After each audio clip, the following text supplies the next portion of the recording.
y veo que estás ahí, veo que, pero no te siento en mi corazón, o sea, en dónde estás tú, si realmente eres real, pues porque estoy pasando por esta situación. Pero yo no me sentía ahí.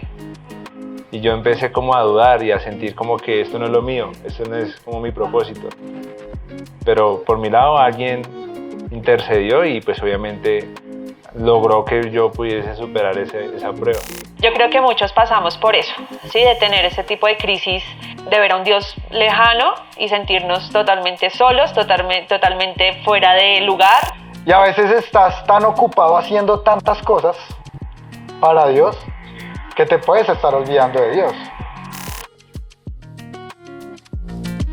Hola chicos, ¿cómo están? Bienvenidos una vez más a este podcast, a Siervos Podcast. Muchas gracias por estar con nosotros, por estar nuevamente aquí conectados y obviamente agradecer a todas estas personas que se han suscrito, que han dado like, que nos han escrito por interno. De verdad, muchísimas gracias por ese apoyo. Y bueno, hoy en este tercer capítulo tenemos crisis en la fe, pero esta crisis en la fe de manera personal, ¿o no, chicos? ¿Cómo están? Bienvenidos. Hola, Carlitos. Hola, amigos. ¿Cómo vamos? ¿Bien? Todo muy bien. Sí, chévere verlos otra vez. Están guapos todos. Acabamos Copa América. Muchos tenemos Crisis en la fe. Emocional. Crisis emocional, no lo hemos superado. Sí. Vi un reel que decía el que es hincha de Santa Fe sí. y hincha de Colombia. Uf. Sí, Perdimos dos finales. Doble crisis. Tengo doble crisis en la fe. Literal. Sí, nos queda ya apoyar los equipos colombianos para este semestre, lastimosamente, pero bueno. Este tema lo hemos venido como hablando un poco para poderlo, pues, digamos, tratar un poco más como a profundidad. Obviamente vamos a tener como varios ejemplos, varias situaciones que han sucedido, sentires, entonces pues no sé quién quiere arrancar de pronto, no hacerlo democráticamente. No, yo pienso que todos hemos atravesado crisis en la fe y de alguna u otra manera pienso que las crisis, y lo decía un profesor en un seminario, y cuando yo lo escuché, como que reinterpreté las crisis en la fe.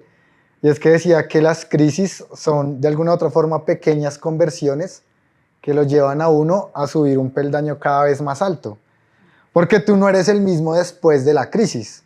O sea, después de que tú pasas la crisis y superas la crisis, no vuelves a ser el mismo. Ya de alguna u otra forma aprendiste, de alguna u otra forma superaste y eso te dejó marcas, te dejó huellas, pero también te dejó enseñanzas de qué saber y qué no saber y qué hacer y qué no hacer en próximos episodios, próximas crisis que vuelvas a presentar. Entonces yo creo que este es un tema que no es ajeno a nadie, no es ajeno a ningún ser humano. Nos atañe a todos. Nos atañe a todos. El punto o la diferencia es cómo afrontamos esa crisis en la fe, me parece a mí. No, iba a preguntar que cuándo has sentido o cuál ha sido su mayor crisis que ustedes digan, recuerdo que esta fue muy dura. Pues yo quisiera como arrancar pues comentándoles un poquito acerca de una parte de mi testimonio, y es que yo hace muchos años creo que pasé por una crisis, creo que total, y eso se condensa en una crisis en la fe porque pasé por una depresión terrible en la cual quería pues quitarme la vida, no quería nada, digamos que yo siempre he crecido en una familia cristiana y desde pequeñita me llevaron a la iglesia, pero llegó un punto en el que yo no creía en el Señor. O sea, yo pasaba a la iglesia, iba, pero llenaba mis vacíos en otras cosas. Y fue una crisis en la cual, pues, físicamente mal. O sea, porque cuando uno está en depresión, pues uno no se cuida a uno mismo. Entonces, uno duerme de más, uno duerme mal, entonces como que me empecé también a enfermar, también puse mis ojos en muchísimas otras cosas que no eran el Señor y yo empecé a pelearle a Dios. Yo le decía, pues, o sea, mis papás me llevan a la iglesia, Dios, o sea, y veo que estás ahí, pero no te siento en mi corazón, o sea, ¿en dónde estás tú? Si realmente eres real, pues por qué estoy pasando por esta situación, porque nada me satisface, porque estoy quebrada todos los días, porque todas las noches lloro, porque no le encuentro sentido a mi vida. ¿Por qué? O sea, siempre era como peleando y como discutiéndole a Dios, sabiendo que Él estaba ahí.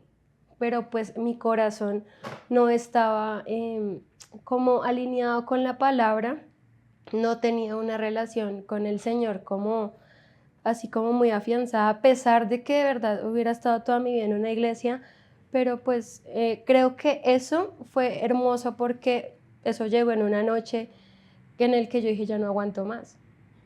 Y yo estaba en la casa de mis papás y yo llegué al baño y empecé a coger medicamentos y los empecé a listar y los empecé a listar y todo, y yo los tenía listos, o sea, y yo escuché una voz en mi interior como que diciéndome que me amaban, o sea, como te amo, eres escogida, todo va a estar bien, y empecé a llorar.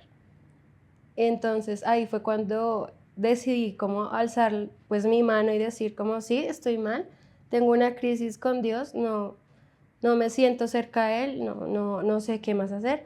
Y pues ahí fue cuando ya empezó como mi proceso para acercarme al Señor, y gracias a Dios, pues obviamente uno tiene sus episodios y todo y bajones, pero la diferencia es que ahorita y actualmente pues uno se siente acogido y uno sabe que el Señor está ahí, y esa crisis en la fe, esa crisis, todo eso, tiene que ver con lo que decía Diego, de que o sea, eso lo precede algo para algo grande.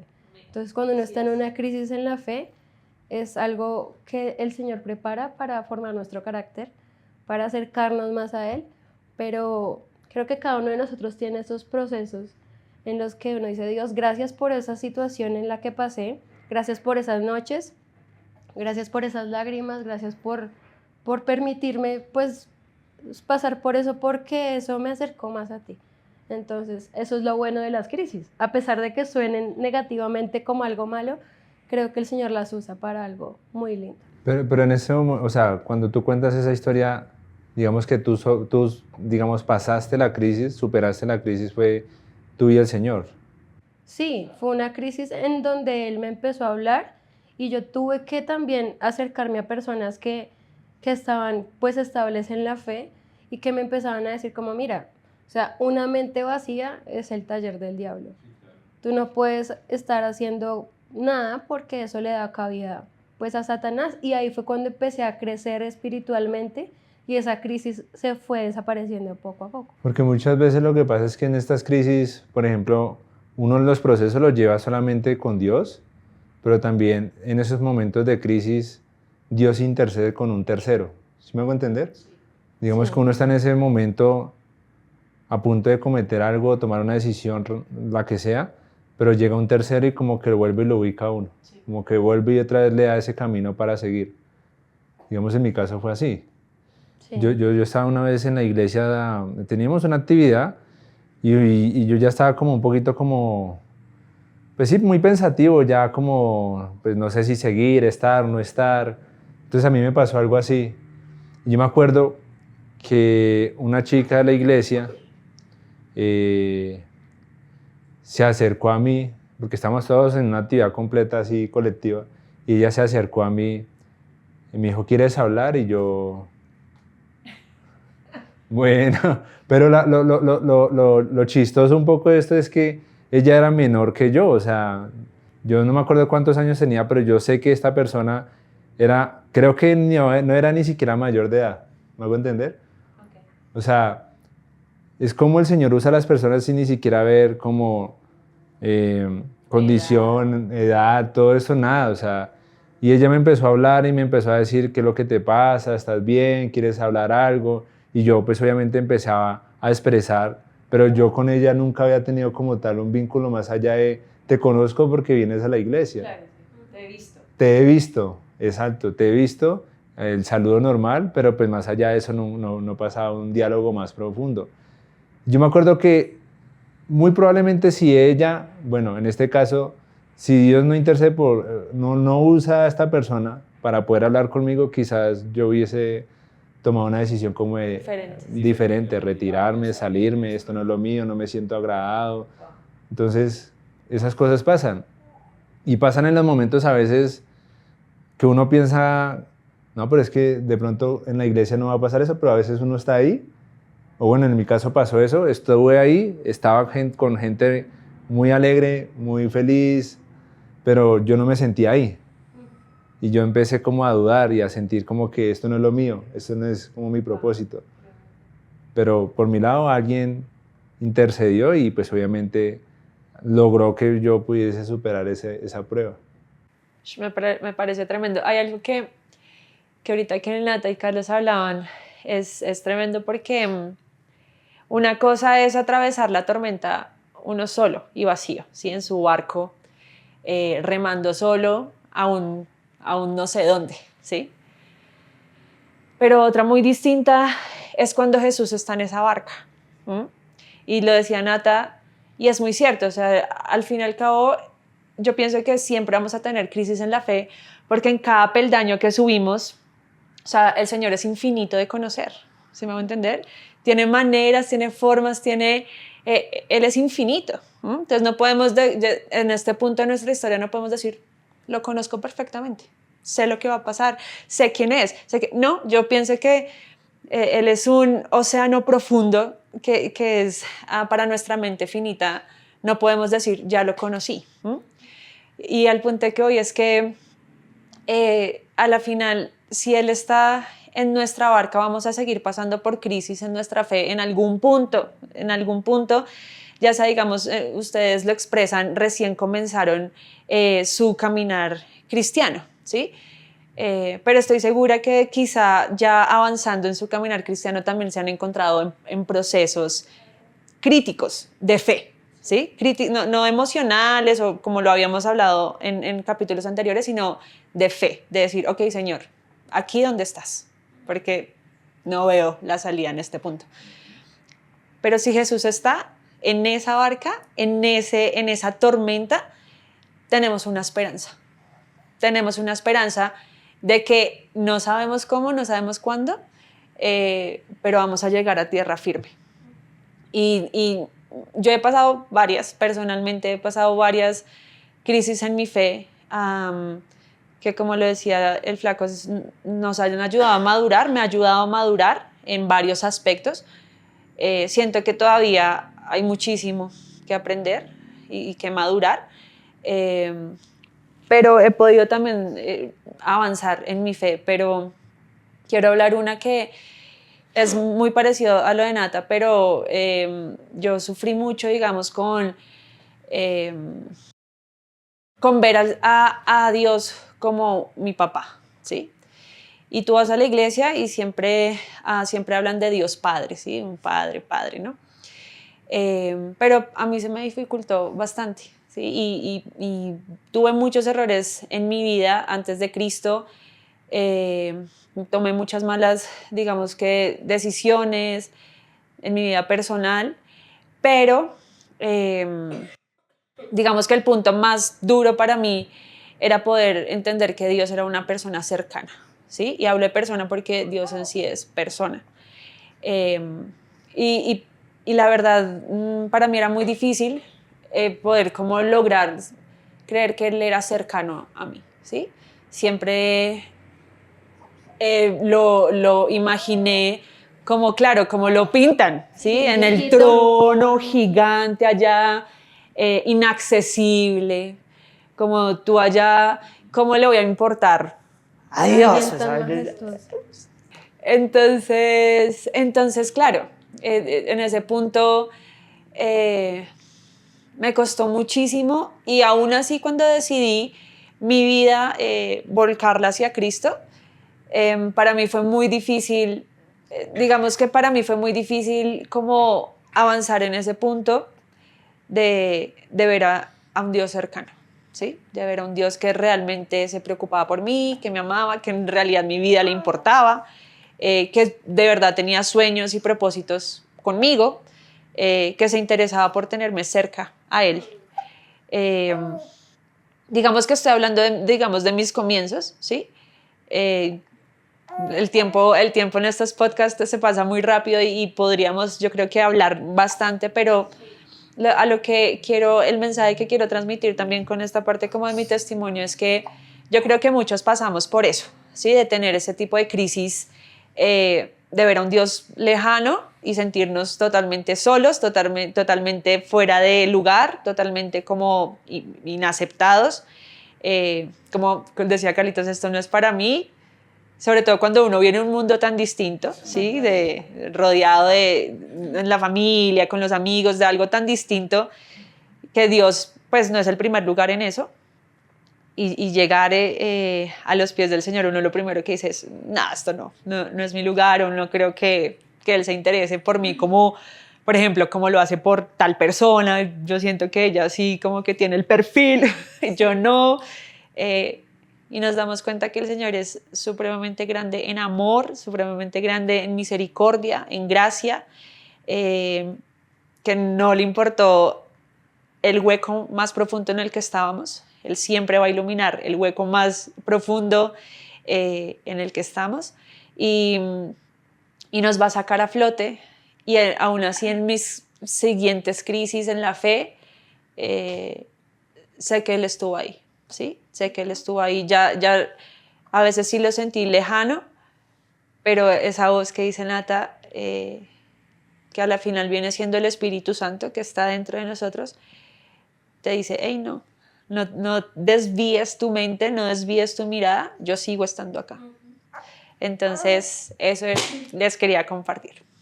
Falta Diego, ¿no? Está como Está pensativo. pensativo. Pensativo, estoy tratando de escoger cuál es mi crisis, ¿Cuál de todas las crisis? cuál de todas las que he tenido. Una suave, no, pues uno tiene varias. Pues por eso. Hay unas cosas. Es que es duro. Hay unas más suaves que otras. Dicen que ser cristiano es fácil, pero No, ser cristiano no es fácil.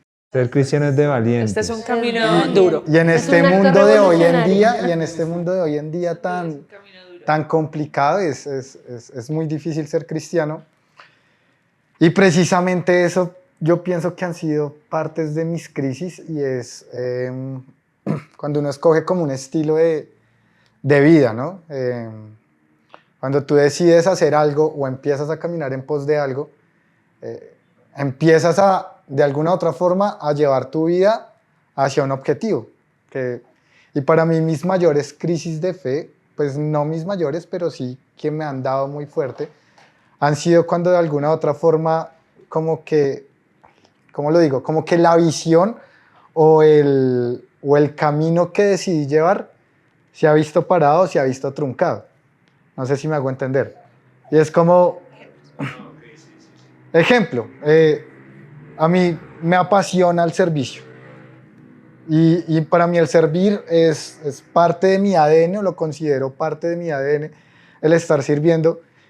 Y dos de mis crisis más fuertes han sido cuando he parado el servicio o cuando he quedado quieto. Me han servido, sí, porque me han servido para calmarnos, La Biblia tiene algo, y es una palabra que está escrita en los Salmos, que es Selah.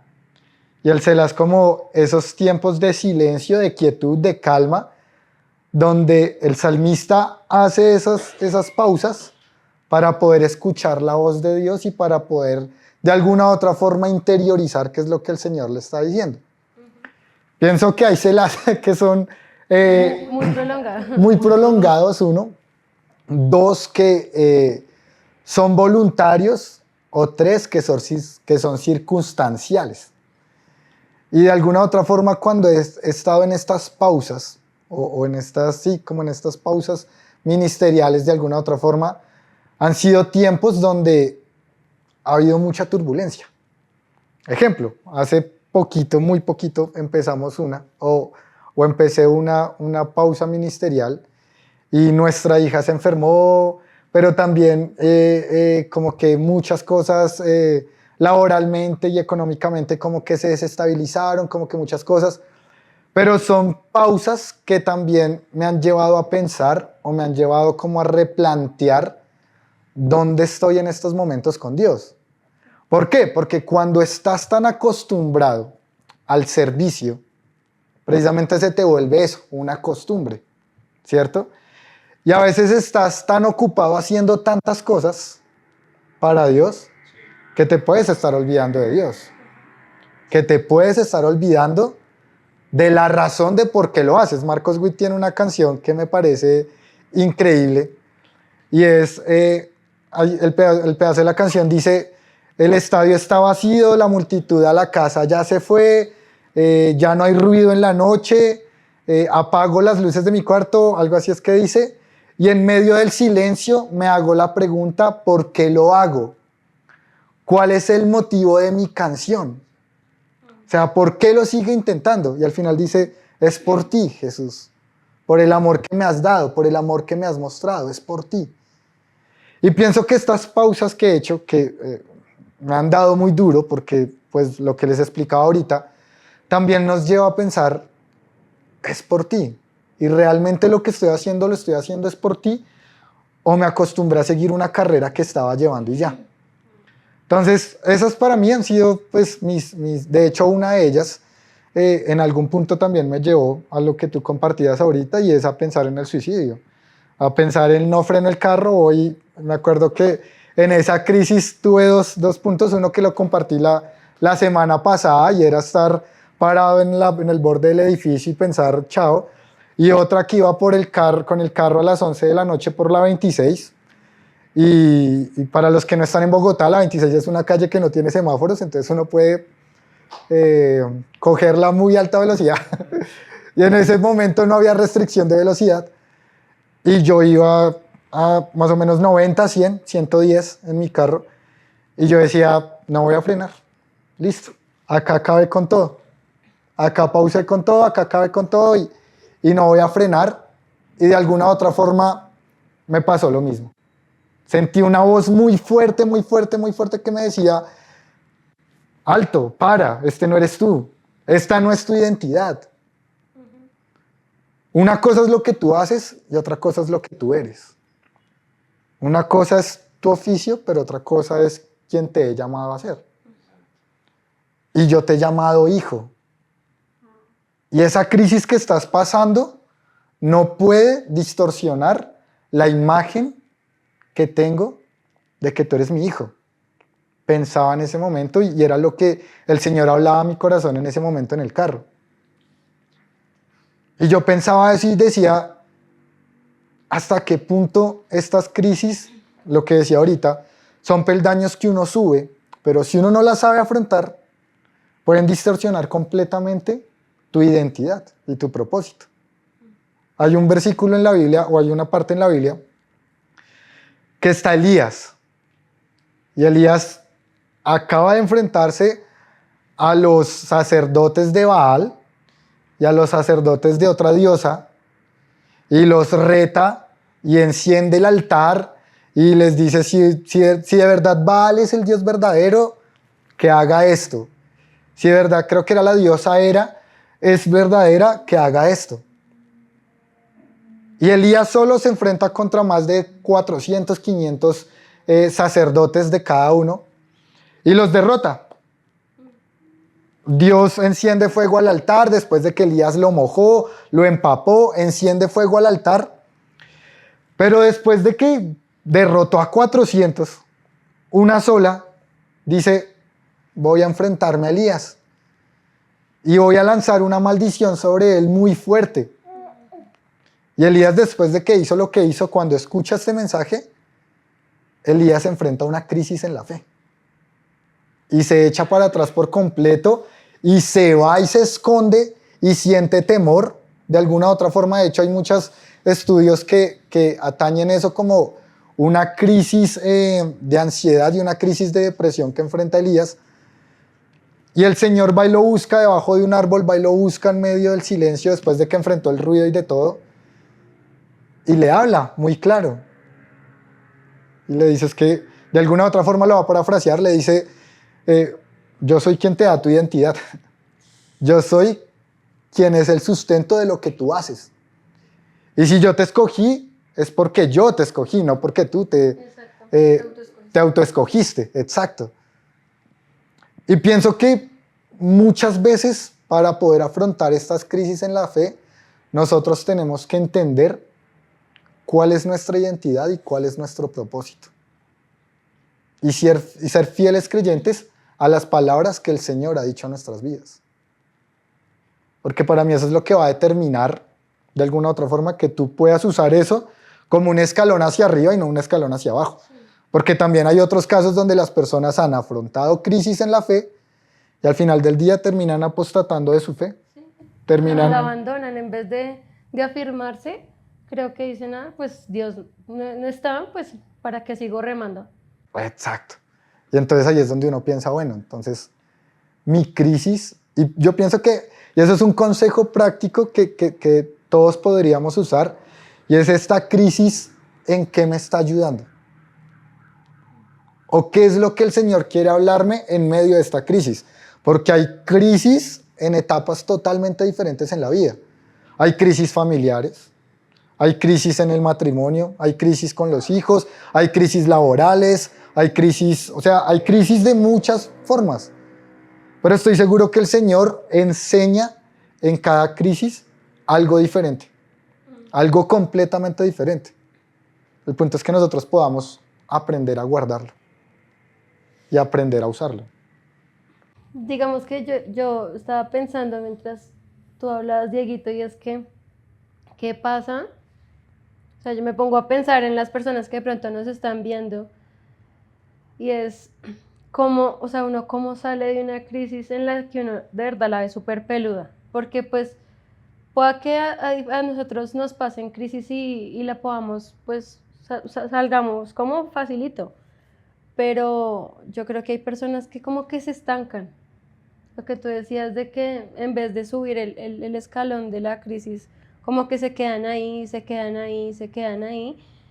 Y es creo que muy normal. O sea, yo creo que es algo que podemos hablarlo acá. No estoy normalizando en acomodarnos y acostumbrarnos al dolor, a la tristeza, acostumbrarnos a que nos sintamos a Dios cerca, no. Sino que creo que una crisis en la fe nos puede pasar a todos y yo sé que de pronto hay personas que en este mismo momento están diciendo Dios no es real, Dios está lejos porque Dios permite de pronto que mi papá esté enfermo o porque si soy cristiana y si creo en Dios porque tengo cáncer o porque pasan este tipo de cosas. Creo que es algo que nos cuestiona mucho a nosotros, tanto a los creyentes como a los no creyentes, porque pues creo que eso también sucede en las personas que no comparten nuestra fe y es si Dios está, ¿por qué pasan este tipo de cosas? Y eso, entre comillas, es una crisis en la fe, porque pues si vemos cosas malas, ¿en dónde está Dios? Entonces tengo esas preguntas, o sea, ¿cómo?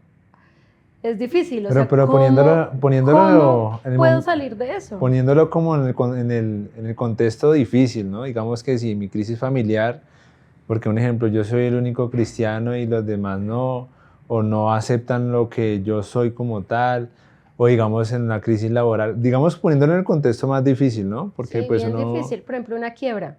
Exacto, por ejemplo.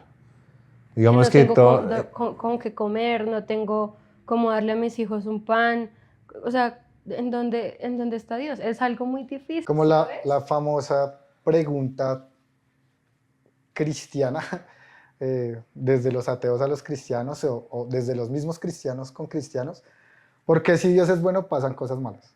Sí, ¿Por claro. qué si Dios es bueno mi familia no tiene para comer, mi hijo se murió, me está pasando esto a mí? ¿Por qué? ¿Sí? Y hace poco aprendí algo que respondía precisamente esa pregunta, pues no es la respuesta, ¿no? Porque Sí, no. después por allá sale, Entonces, ahí sale un hater. Voy a poner ahí abajo, mi opinión es única. Es algo Personal. subjetivo, Dieguito, opinión Dieguito. Sí, Cualquier opinión cosa personal. directamente con él, ahí apareció el Instagram del hombre. Que lo etiquetan a él. Yo a ver. Cualquier pregunta, acá aparece mi Instagram, escríbame y con gusto. No le respondo. No le respondo, no mentiras, chateamos No y le fue conversamos.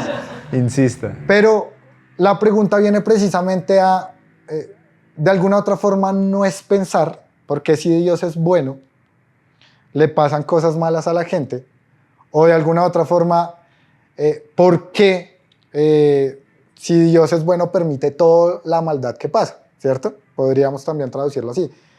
Y no es pensar de alguna otra forma eso, sino dónde estaba Jesús en medio de esto que estaba afrontando, ¿sí? Entonces ustedes dirán, bueno, pero pues es que es la misma vaina, o suena lo mismo. Pero es diferente porque cuando nos preguntamos dónde estaba Jesús, podemos entender cuál era la posición de Jesús en medio de ese punto.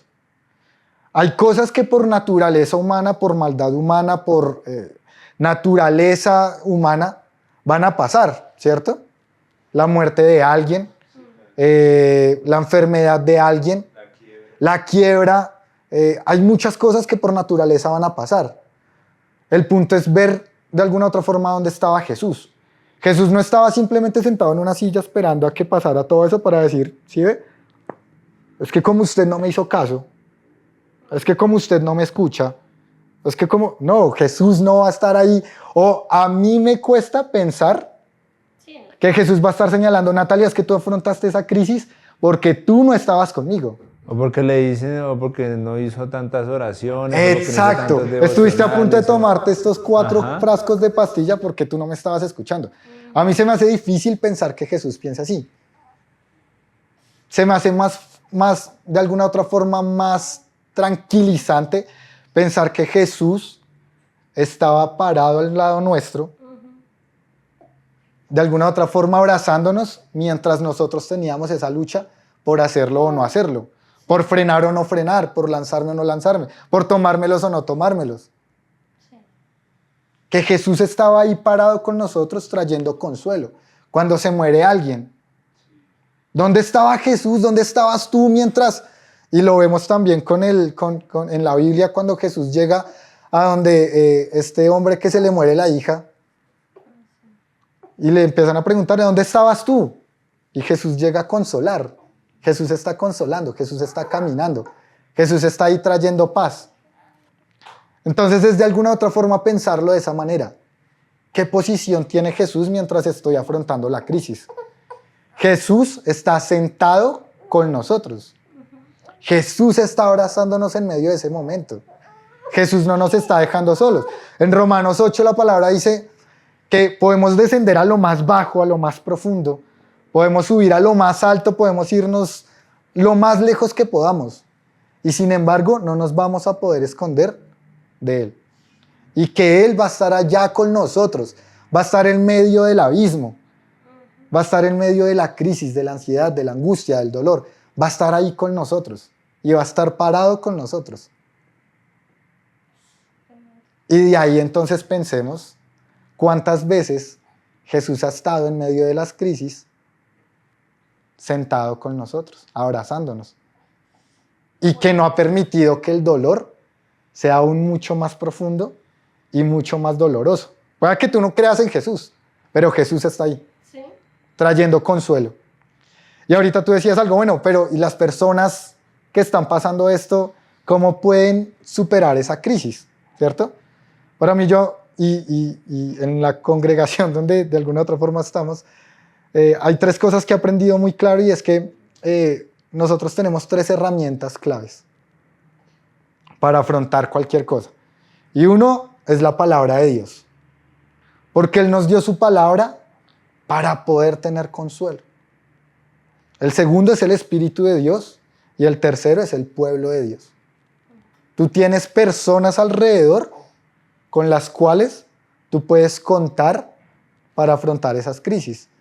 Pero más que eso, tienes el Espíritu de Dios que te guía en medio de esas crisis.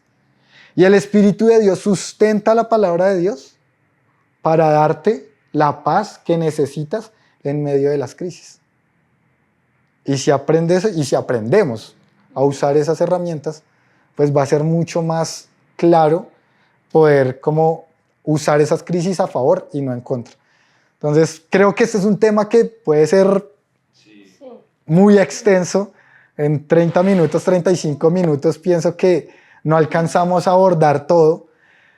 Pero de alguna otra forma tratamos hoy como de abrir nuestros corazones en las crisis que hemos afrontado, en los problemas que hemos vivido. Y también tratamos de compartir cómo las pasamos, cómo las superamos. Pero yo sé que de pronto ustedes al otro lado también, mientras escuchan el podcast, de pronto están pasando por mi crisis y no tengo con quién contar, no tengo a quién hablarle, no tengo a quién decirle. De pronto no vas a ninguna iglesia, no asistes a ningún lugar. Cuando hablamos de iglesia nos referimos a una iglesia universal, que es la de Cristo, no ninguna congregación en especial. Pero de pronto tú no asistes a ningún lado y simplemente te llegó este podcast.